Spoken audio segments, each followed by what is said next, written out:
Hello everyone, इस video में हम पढ़ेंगे सुधा मूर्ति जी की लिखी एक story in Sahyadri hills a lesson in humility का पार्ट 4। आई होप कि आपने पहले के 3 पार्ट्स भी देख लिए होंगे। तो चलिए शुरू करते हैं पार्ट 4। यहाँ पे हम करेंगे इसका word to word Hindi translation. He said that the state government ran the school. यहाँ पे रन का मतलब है चलाना, उसी की पास्ट फॉर्म होती है रैन। मतलब हो गया उसने कहा कि राज्य सरकार स्कूल चलाती थी। There were 2 teachers and around 50 students who came from far and near.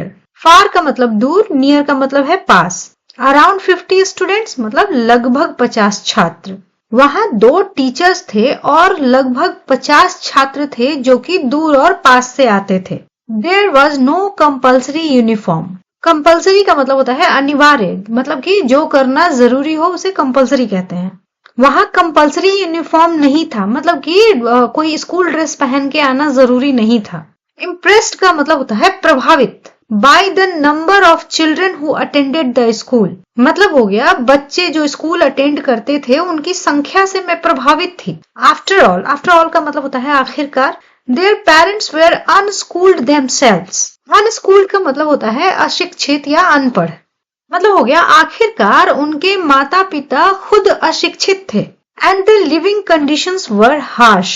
Harsh का मतलब होता है कठोर या कठिन। लिविंग कंडीशन कहने का मतलब है रहन सहन की स्थिति। मतलब हो गया और लिविंग कंडीशंस हार्श थी, कठोर थी। येट फिर भी there was a willingness. Willingness का मतलब होता है इच्छा। To educate their children. To educate मतलब कि शिक्षित करने की। मतलब हो गया कि उनके माता पिता खुद अनपढ़ थे, उनके रहन सहन की स्थितियां बहुत कठिन थी, कठोर थी, फिर भी एक इच्छा थी अपने बच्चों को पढ़ाने की, शिक्षित करने की।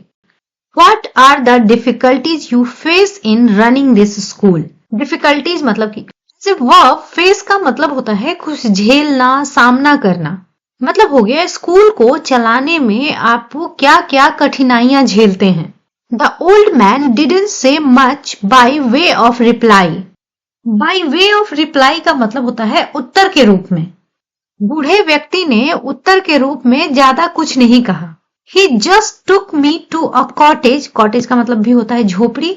वो मुझे पास के एक झोपड़ी तक ले गया and introduced me. मेरा परिचय करवाया to the थंडप्पा। थंडप्पा से मेरा परिचय करवाया। Who seemed to be more than 90 years old. Who लिखा गया है इन थंडप्पा के लिए।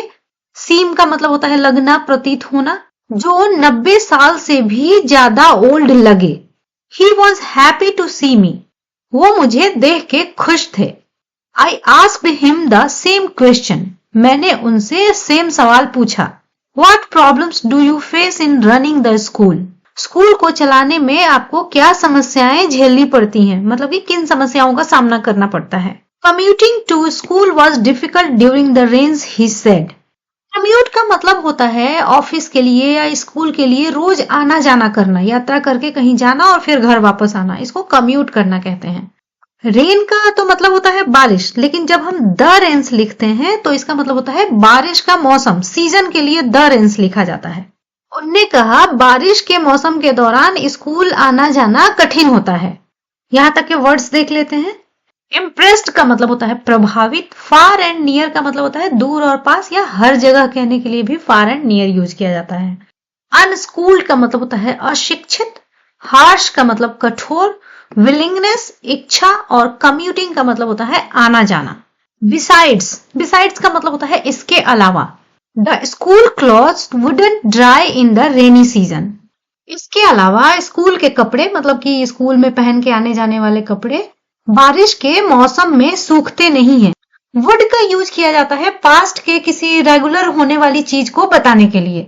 जैसे यहाँ पे है कि कपड़े सूखते नहीं हैं, ऐसा कहने के लिए wouldn't dry का यूज किया गया है। The simplest of problems and a familiar one too. अच्छा, ये जो पंक्चुएशन मार्क है यहाँ पे, इसे एम डैश कहते हैं। इसका यूज किया जाता है एक एडिशनल इंफॉर्मेशन देने के लिए जो पहले की बात से रिलेटेड हो।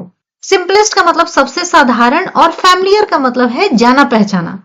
तो ये जो कपड़े नहीं सूखने की समस्या है उसके बारे में लिखा गया है कि समस्याओं में सबसे साधारण और एक जानी पहचानी भी। During the course of my work, यहाँ पे कोर्स का मतलब है अवधि, टाइम ड्यूरेशन।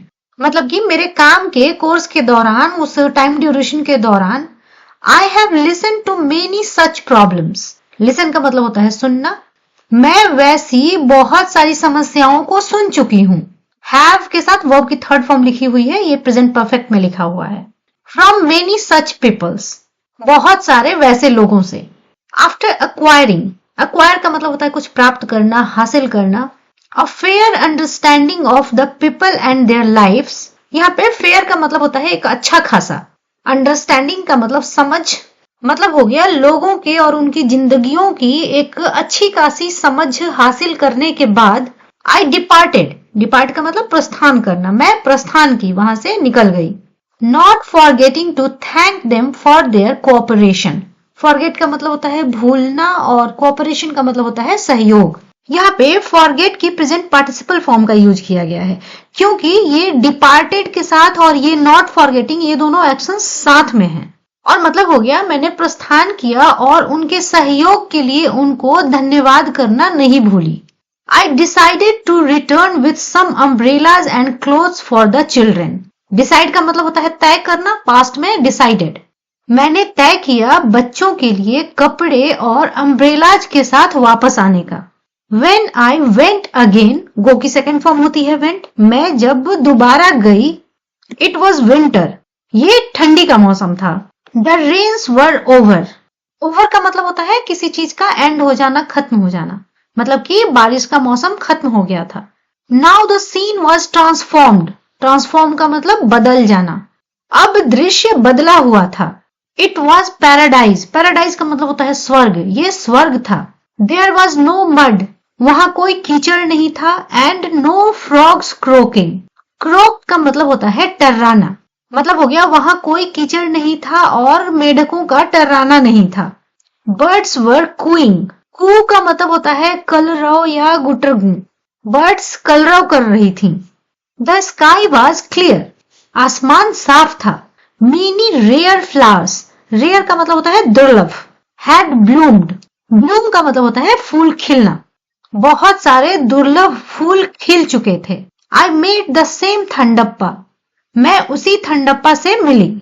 ही रिकॉग्नाइज्ड मी, रिकॉग्नाइज का मतलब पहचानना, पास्ट में लिखा गया है रिकॉग्नाइज्ड, वह मुझे पहचान गए। And greeted me with a smile, greet का मतलब होता है अभिवादन करना, मतलब कि हम किसी से मिलते हैं तो जो भी हाय हेलो सलाम नमस्ते होता है उसे ग्रीट करना कहते हैं। और एक स्माइल के साथ मेरा अभिवादन किया। His eyes seem to welcome me warmly, warmly का मतलब है यहाँ पे दिल से, गर्मजोशी से। उनकी आंखें मेरा दिल से स्वागत करती हुई प्रतीत हुई। Please accept this things which I have brought for the children here, bring का मतलब होता है लाना और उसी की थर्ड फॉर्म होती है ब्रॉट। हैव के साथ वर्ब की थर्ड फॉर्म है यानी कि प्रेजेंट परफेक्ट में लिखा गया है। एक्सेप्ट का मतलब कुछ स्वीकार करना, प्लीज इन चीजों को स्वीकार करें जो मैंने बच्चों के लिए लाया है। Last time I didn't know what to give them, I said, last time मैं नहीं जानती थी कि उन्हें क्या दूं, मैंने कहा। Handing over a big bag to him, hand over करना मतलब किसी को देना, थमाना। एक बड़ा सा बैग उनको पकड़ाते हुए मैंने कहा। द थंडप्पा हेसिटेटेड, हेसिटेट का मतलब होता है संकोच करना या हिचकिचाना, मतलब हो गया थंडप्पा हिचकिचाए। I wondered whether he was feeling embarrassed, embarrassed का मतलब होता है शर्मिंदा। और यहाँ पे वंडर का मतलब है कुछ सोचना, मतलब किसी चीज के ऊपर अपने माइंड में रीजनिंग करना। मैंने सोचा कि वो शर्मिंदा महसूस कर रहे थे। आई टोल्ड हिम, मैंने उनसे कहा, you have not asked for any gift from me, आपने मुझसे किसी गिफ्ट के लिए नहीं कहा था। I brought this myself, ये मैं खुद लाई। It will help the children during the rains, ये बच्चों की मदद करेगा बारिश के मौसम के दौरान। Please get the clothes stitched according to their size, यहाँ पे देयर लिखा गया है इन चिल्ड्रन के लिए। अकॉर्डिंग टू का मतलब होता है के अनुसार, स्टिच का मतलब होता है सिलना और उसी की थर्ड फॉर्म यहाँ पे यूज की गई है स्टिच्ड। अच्छा, जब भी कंस्ट्रक्शन यूज किया जाता है गेट के साथ किसी वर्ब का थर्ड फॉर्म, मतलब कि वो काम करवाने की बात हो रही है। जैसे कि get the car washed, car को धुलवा लो। Get the laptop repaired, laptop को रिपेयर करा लो। वही कंस्ट्रक्शन यहाँ पे यूज किया गया है। और इस लाइन का मतलब हो गया, प्लीज कपड़ों को बच्चों के साइज के अनुसार सिलवा लें। He walked into his hut without saying a word. वो अपनी झोपड़ी में चले गए बिना एक शब्द कहे। What do you want to learn? तुम क्या सीखना चाहते हो? I asked some children who were standing nearby. मैंने कुछ बच्चों से पूछा जो वहां पास में खड़े थे। No one answered. किसी ने उत्तर नहीं दिया। तो आज के सेशन को यहीं स्टॉप करते हैं। होपफुली आपको सारी चीजें बहुत अच्छे से समझ में आई होंगी। कमेंट करके मुझे जरूर बताएं और मिलते हैं नेक्स्ट वीडियो में स्टोरी के नेक्स्ट पार्ट को पढ़ने के लिए और इसी तरह से इंटरेस्टिंग चीजें सीखने के लिए।